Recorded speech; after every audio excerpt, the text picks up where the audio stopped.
खबर इस वक्त आ रही है। औरंगजेब को लेकर बवाल बढ़ रहा है। मुंबई में एमएनएस का विरोध प्रदर्शन अब शुरू हो गया है। औरंगजेब का पुतला वहां जलाया गया है बनाकर।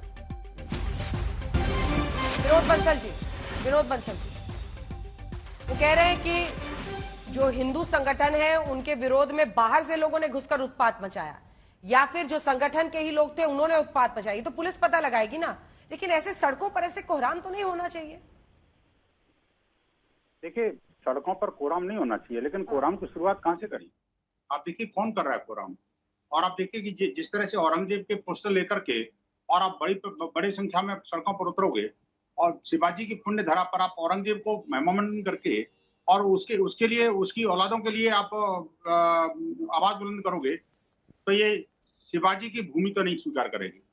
ये जो है ना, जिस तरह से आपके टीवी डिबेट में बैठा हुआ भी एक शख्स है, आपने अपनी कई बार पूछा, कम से कम 10 बार उनसे पूछा, आखिरकार ये औरंगजेब है कौन? औरंगजेब के बारे में आपके क्या विचार हैं? औरंगजेब आपका हीरो है? वो मना कर रहे हैं कि उनकी पार्टी से किसी ने पोस्टर नहीं उठाया है। वो मना कर रहे हैं।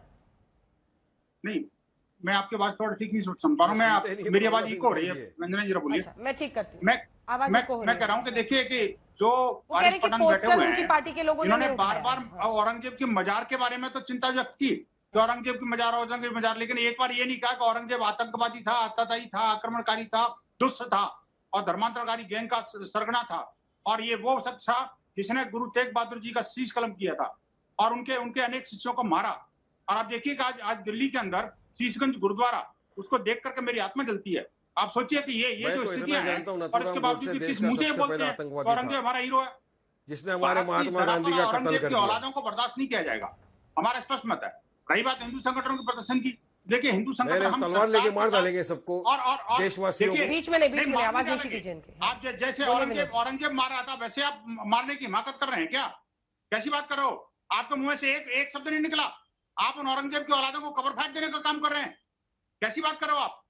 जब मुंबई के अंदर बड़े मैदान में महिलाओं की इज्जत उतारी जाती है, महिला कांस्टेबल के कपड़े फाड़े जाते हैं, उस समय आपके लोग चुप रह जाते हैं। रजाक आदमी क्या कर रही थी? आप मुझे बताइए। आपके जैसे लोग जो उनको कवर फाइट देते हैं, तभी तो वो औरंगजेब की औलादें सड़कों पर उतरती हैं। आखिरकार ये जो औरंगजेब के बारे में जिस तरह से महिमामंडन करने का काम आप लोगों ने किया है, ये देश के लिए बड़ी बुरी ट्रेंड है और इसको हिंदू समाज और पूरा देश बर्दाश्त नहीं करेगा। शेख खलीमुद्दीन असादी जी, ठीक है। बराबर जो है आप उसको शेख खलीमुद्दीन असादी साहब, मेरा अगला सवाल आपसे है कि छत्रपति शिवाजी के महाराष्ट्र में अगर औरंगजेब को उसका महिमा मंडन किया जाएगा, उसके लिए ऐसी दीवानगी दिखाई जाएगी, तो जाहिर तौर पर लोगों में बहुत गुस्सा आएगा। आपने देखा पार्टी में एक दूसरे के विरोधी हैं, लेकिन इस बात पर एक है कि औरंगजेब के खिलाफ है।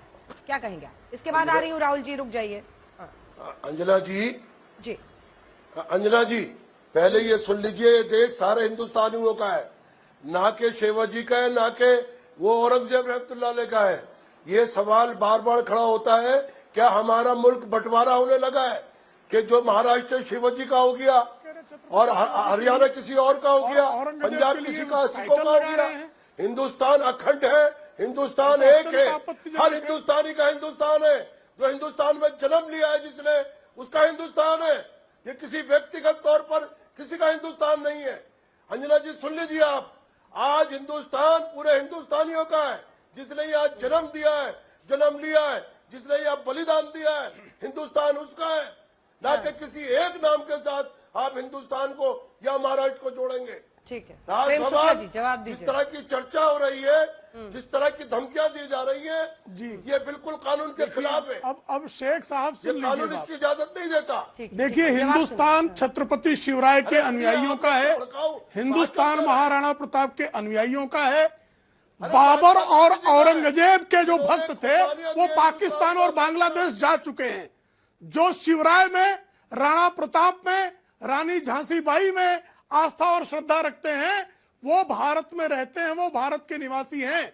जो बाबर, गौरी, गजनी, तुगलक को अपना जो है पूर्वज मानते थे, वो पाकिस्तान जा चुके, वो बांग्लादेश बन चुका। ये भारत जो है, ये वीरों की धरती है, ये हिंदवी स्वराज के संस्थापक छत्रपति शिवराय के अनुयायियों की धरती है, ये महाराणा प्रताप की धरती है और उन्हीं की धरती रहेगी। औरंगिया की औलादें पाकिस्तान जा चुकी, वो अल्लामा इकबाल के उस कहने पर खड़ी हो गई, जिन्होंने कहा था काट कर रख दिए कुफ्फार के लश्कर किसने। और आज हिंदुओं की अगर कोई कत्लेआम की कोशिश करेगा तो उसको चढ़कर मारा जाएगा। कौन कत्लेआम कर रहा है? भारत का जो संविधान है वो इतनी शक्ति देता है जी, कि आतंकवादियों, आक्रमणकारियों और इस तरह के आतंकवादी कौन तत्वों को से निपटा जाए। अरे प्रेम जी, अच्छा है, आप धारा प्रवाह अच्छा बोल रहे हैं, लेकिन कत्लेआम हो जाएगा कर रहा है। कत्लेआम क्यों डराते करते हैं? ही है ना। क्या कश्मीर में कत्लेआम हुआ? डराते क्यों? कश्मीर में कत्लेआम हुआ नहीं हुआ क्या? कश्मीर में कत्लेआम और बाबरवादी औरंगजेब को मानने वालों ने कत्लेआम किया।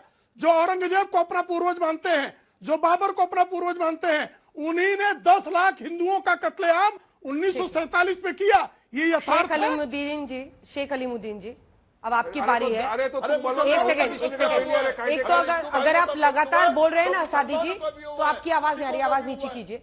असादी जी, लगातार अगर आप बोलेंगे आपकी आवाज नहीं जा रही है। आज तक पे शाउटिंग मैच के लिए नहीं बुलाते हैं हम गेस्ट को, एक वक्त पर एक ही व्यक्ति बोलता है और हम लोग एक ही आदमी का ऑडियो ऊपर करते हैं। तो आपसे जब मैं प्रश्न करूं तब बोलिए, फिर आपका प्रश्न का जब टाइम खत्म हो जाए तो रुक जाइए। अब आपसे मैं प्रश्न कर रही हूं, उसका जवाब दीजिए। एक सेकंड, फिर आप लगातार बोल रहे हैं, आपका ऑडियो नहीं जा रहा है सर, क्यों ऊर्जा इतना बर्बाद कर रहे हैं आप? आराम से बोलिए, प्रश्न का जवाब दीजिए। अब आपसे प्रश्न सुनिए।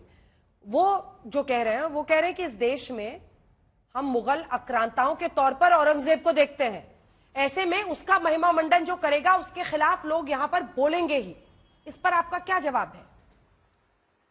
अंजना जी, असादी जी, अंजना जी सुनिए, बोलिए। जब किला मोहल्ला में होली मिलन होता था, हिंदू मुसलमान इत्तेहाद की बात होती थी औरंगजेब की, जब लोग कहाँ बैठे हुए थे, जब शक्ति कहाँ चली गई थी इनके अंदर। दिवाली मिलन होता था, होली मिलन होता था, बसंत होती थी वहाँ, कहाँ? और सब मिलकर प्यार मोहब्बत से रहते थे। कहाँ कितने पे? मंदिरों को जगह दी औरंगजेब ने, इसको हम भूल जाते हैं। अरे हिंदुस्तान में यही आप आइए, हाँ, तो अब दिल्ली नहीं में होता दिखाता हूँ क्या? आपको 3-3, 4-4 मंदिर बने हुए हैं जो औरंगजेब ने जगह दी है जिन लोगों को। असादी उस जी, वक्त आज वो आप भी हुक्मरान था, वो बात गई, उसको खत्म कर देना चाहिए चैप्टर को। वही बात है, जब बात खत्म हो गई है तो फिर उसके पोस्टर लेकर नाचने की या फिर महिमा मंडन करने की क्या जरूरत है, जिस पर ये पूरी बहस आपने देखी।